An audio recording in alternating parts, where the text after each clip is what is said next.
Bienvenidas y bienvenidos a esta nueva exploración. Hoy nos metemos de lleno en un texto bastante reflexivo, Se titula El pan de este día. Es una meditación de un autor llamado Joshua sobre la riqueza, el propósito en la vida, la fe. El punto de partida es una cita, la verdad es que un poco inquietante, de Eclesiastés. Dice, «Hay un mal que he visto debajo del cielo y muy común entre los hombres». ¿A qué se refiere el autor bíblico con ese mal común? Joshua lo interpreta como esa relación tan compleja y a veces, dolorosa, ¿no?, entre tener prosperidad material y sentir de verdad satisfacción en la vida. Y claro, se basa en varios pasajes, ¿no?, de Eclesiastés, Lucas, Proverbios, y la idea central que defiende Joshua es que la plenitud de verdad no está en tener muchas cosas, en acumular, sino en algo más, digamos, intangible, ¿verdad? Algo que él llama la comunión con Dios. Es una perspectiva que la verdad choca un poco con cómo vemos las cosas hoy en día a menudo. Exactamente. La tesis que vamos a intentar desgranar aquí es que la prosperidad económica, el tener dinero, cuando se vive desconectada de un propósito que la trascienda, de lo que Joshua llama un propósito divino, puede convertirse, fíjate qué paradoja, en una fuente de vacío, de vanidad y de una insatisfacción que no se calma acumulando más. El autor establece un contraste muy, muy marcado entre la riqueza terrenal, la que podemos tocar y contar, y la riqueza espiritual. Esta es mucho más difícil de medir, claro, pero él la considera esencial para el ser humano. Entendido. Entonces, nuestro objetivo hoy es profundizar en esta visión, en esta perspectiva particular. Queremos entender por qué, desde este enfoque cristiano que presenta Joshua, las riquezas sin esa conexión con Dios podrían ser una carga, y dónde, según el texto, estaría la fuente del contentamiento genuino, del que dura. ¿Listos para esta inmersión? Vale, pues vamos a ello. El texto arranca fuerte, cita directamente de Eclesiastés esa idea de que Dios no solo concede las riquezas y los bienes, sino también algo que parece crucial, la facultad para disfrutar de ellos. Esto sugiere que tener y disfrutar no son lo mismo, ¿no? ¿Cómo desarrolla Joshua esto? Pues lo desarrolla argumentando que poseer algo no garantiza automáticamente la capacidad de gozarlo plenamente. Según la línea argumental de Joshua, si falta esa conexión o ese propósito divino del que hablábamos antes, la riqueza se convierte en vanidad. Y esa palabra vanidad, en el contexto bíblico, a menudo significa algo vacío, fútil, incluso una carga pesada. El razonamiento que presenta es que el alma humana, en su esencia más profunda, no fue creada para satisfacerse con oro o con posesiones materiales, sino para algo que él llama la gloria, que en este contexto se entiende como una relación significativa con lo trascendente, o sea, con Dios. Por eso, desde esta óptica, una persona inmensamente rica, pero sin esa dimensión espiritual, puede experimentar una sensación persistente de insatisfacción, un vacío interior que ninguna cantidad de dinero consigue llenar. Es un poco como intentar saciar la sed espiritual con agua salada, ¿no? Parece que tienes mucho, pero en realidad no te satisface. Tiene sentido esa analogía, ¿sí?, dentro de la lógica del texto. Y conecta directamente con la advertencia de Jesús que Joshua cita de Lucas capítulo 12. Dice, «Mirad y guardaos de toda avaricia, porque la vida del hombre no consiste en la abundancia de los bienes que posee». El ejemplo que usa, el del llamado rico insensato, es realmente ilustrativo, ¿verdad? Sí, es un ejemplo central en toda la argumentación. Este hombre, acumuló una gran fortuna, derribó sus graneros para construir otros más grandes, planificó una vida de comodidad y disfrute basada únicamente en sus bienes materiales, pero había descuidado por completo su alma, o sea, su dimensión espiritual, su relación con la eternidad. La parábola termina de forma muy abrupta, con su muerte inesperada y la pregunta divina. ¿Y lo que has provisto? ¿De quién será? Joshua interpreta esto como morir sin haber vivido de verdad, con ese profundo vacío en el corazón a pesar de toda la riqueza que tenía. Una historia potente, sí. Y esa idea resuena también en otra pregunta bíblica que menciona el texto, del Evangelio de Marcos. ¿Qué aprovechará al hombre si ganare todo el mundo y perdiere su alma? Parece que este texto insiste en que la longevidad o incluso tener muchos hijos, si falta esa paz interior que Joshua vincula a la relación con Dios, no consigue llenar esa necesidad profunda. Efectivamente. Y para reforzar este punto, Joshua alude a figuras bíblicas como Job y Jeremías. Ambos pasaron por sufrimientos extremos, pérdidas terribles. Sin embargo, el texto sugiere que encontraron consuelo. Pero es interesante notar dónde lo encontraron. No en que el dolor desapareciera mágicamente o en recuperar lo perdido de inmediato, sino, según esta interpretación, en sentir la presencia de un Dios que daba un sentido y un propósito incluso en medio de esa oscuridad y ese sufrimiento. Es un consuelo que va más allá de las circunstancias materiales. Entonces, si acumular riqueza material no es la respuesta para alcanzar esa plenitud y esa paz duradera que busca el ser humano, según esta perspectiva, ¿dónde sitúa a Joshua la verdadera riqueza? ¿Qué propone como alternativa?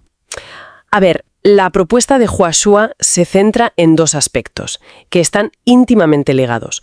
Por un lado, sitúa la verdadera riqueza en la capacidad de compartir generosamente lo que se tiene, no como una obligación, sino como un reflejo de un corazón transformado. Y, de manera aún más fundamental, la ubica en la relación personal y de confianza con Dios. Cita un pasaje clave de Hebreos, capítulo 13. «Sean vuestras costumbres sin avaricia, contentos con lo que tenéis ahora, porque Él dijo, no te desampararé ni te dejaré». Es importante entender cómo interpreta Joshua aquí la palabra contentos. Sí, eso me llama la atención, porque estar contento con lo que se tiene podría sonar a conformismo, ¿no? A resignación pasiva, a simplemente aguantarse. Pero el texto parece darle un matiz diferente. Puesta en la fidelidad de Dios, en esa promesa de no te desampararé. Lo presenta como un fruto del Espíritu, algo que brota de la fe, de la relación íntima con Dios, y no como un resultado directo del estado de la cuenta bancaria. Es un contentamiento que tiene su raíz en lo espiritual, no en lo material. Para ilustrar este tipo de disfrute verdadero, Joshua pone un ejemplo interesante. El gozo de ver crecer a los hijos en sabiduría y en estatura y en gracia para con Dios y los hombres. Hace un paralelismo con cómo el Evangelio de Lucas describe el crecimiento de Jesús. Desde esta óptica, los hijos no son vistos primariamente como un gasto económico o una carga, sino como herencia del Señor, citando el Salmo 127. El enfoque cambia radicalmente. La prioridad no es solo proveerles materialmente, sino formar sus corazones, cultivar valores, fomentar esa conexión con lo trascendente que el texto considera vital. Se redefine el valor, ¿o sí? Y volviendo al rico insensato, el texto insiste mucho en que su problema fundamental no era el hecho de ser rico, sino era el dinero en sí. ¿Cuál era entonces el núcleo del problema, según la lectura de Joshua? La clave, según Joshua, era su actitud de indiferencia hacia Dios. Su vida giraba completamente en torno a sí mismo y a sus posesiones, sin buscar la presencia divina, ni su perdón, ni la paz interior que, desde esta perspectiva teológica, solo Dios puede otorgar de manera duradera. Por eso el texto llega a esa conclusión tan contundente. Aunque tenía todo lo material, no tenía nada en el sentido espiritual y eterno. Es una afirmación muy fuerte sobre las prioridades vitales. Joshua introduce aquí una distinción interesante para ilustrar esto.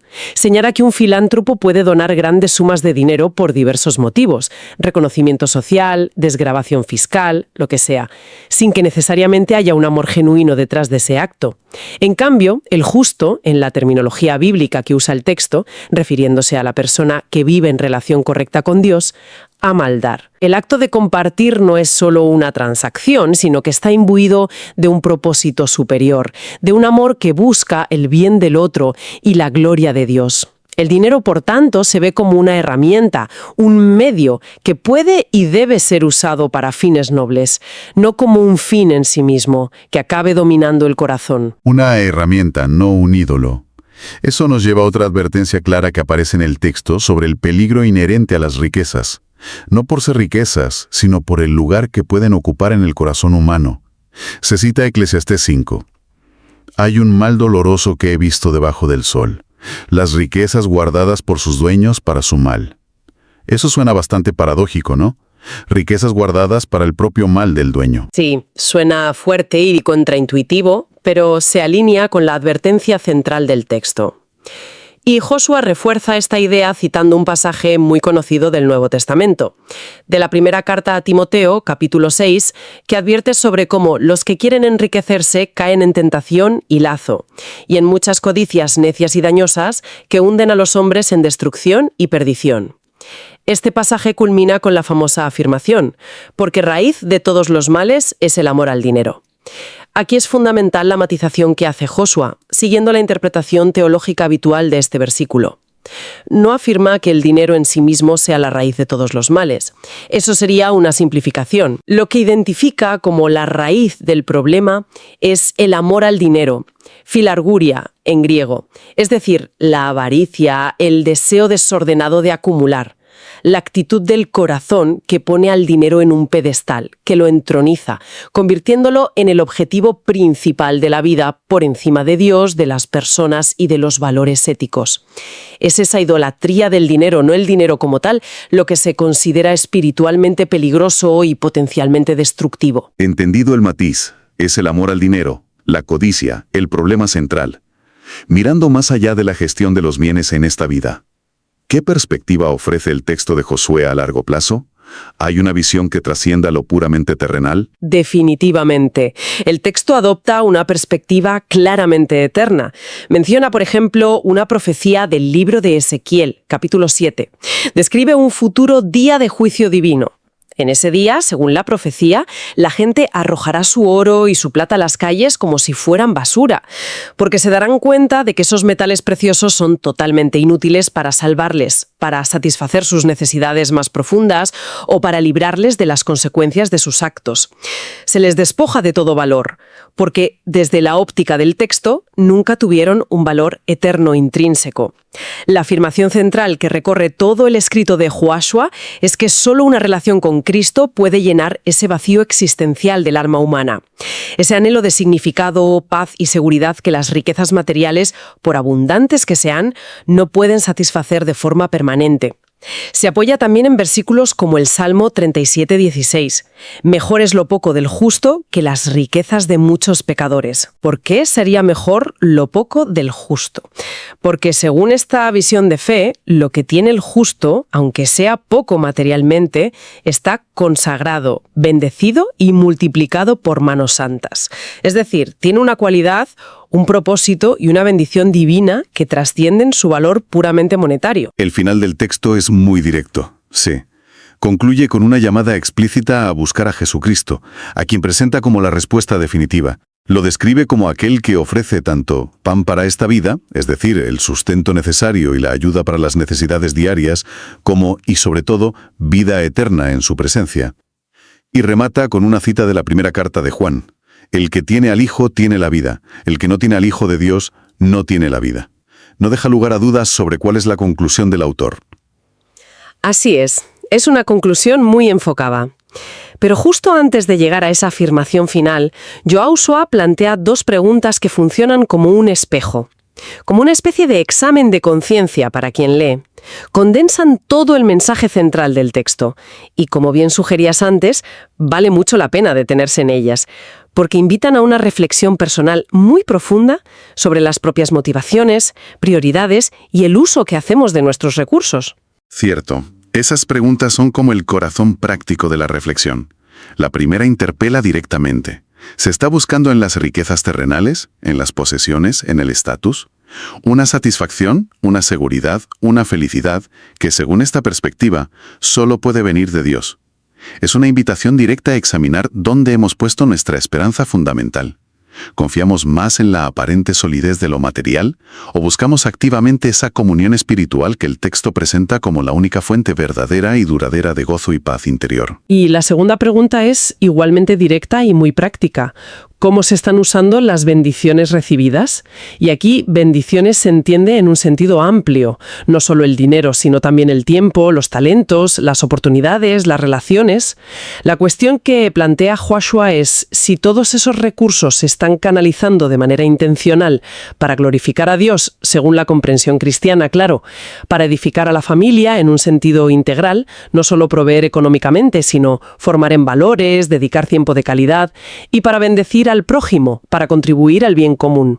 O si, por el contrario, esos recursos han quedado atrapados en el ciclo del egoísmo, la vanidad, la mera acumulación por el placer de tener o el disfrute superficial y vacío. En esencia, la pregunta es, ¿el uso que hago de todo lo que se me ha confiado refleja los valores del reino de Dios que presenta el texto? Valores como la justicia, el amor, la generosidad y un propósito que va más allá de mí mismo.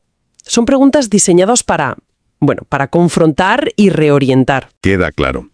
Entonces, haciendo balance de este análisis de el pan de este día, ¿cuáles serían las ideas clave que nos llevamos? Hemos visto con bastante detalle la tesis central, que la riqueza material, cuando se separa de un propósito trascendente y de una relación vital con Dios, puede convertirse en una fuente de vacío e insatisfacción, una carga más que una bendición incluso.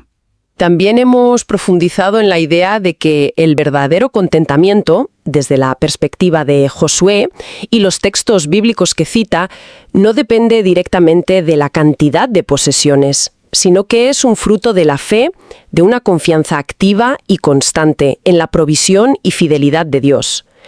Nace de dentro hacia afuera, no de afuera hacia adentro. Hemos explorado además la fuerte advertencia no contra el dinero en sí, sino contra el amor al dinero, contra la avaricia y la codicia que lo convierten en un ídolo, identificándolo como raíz de muchos problemas espirituales y morales.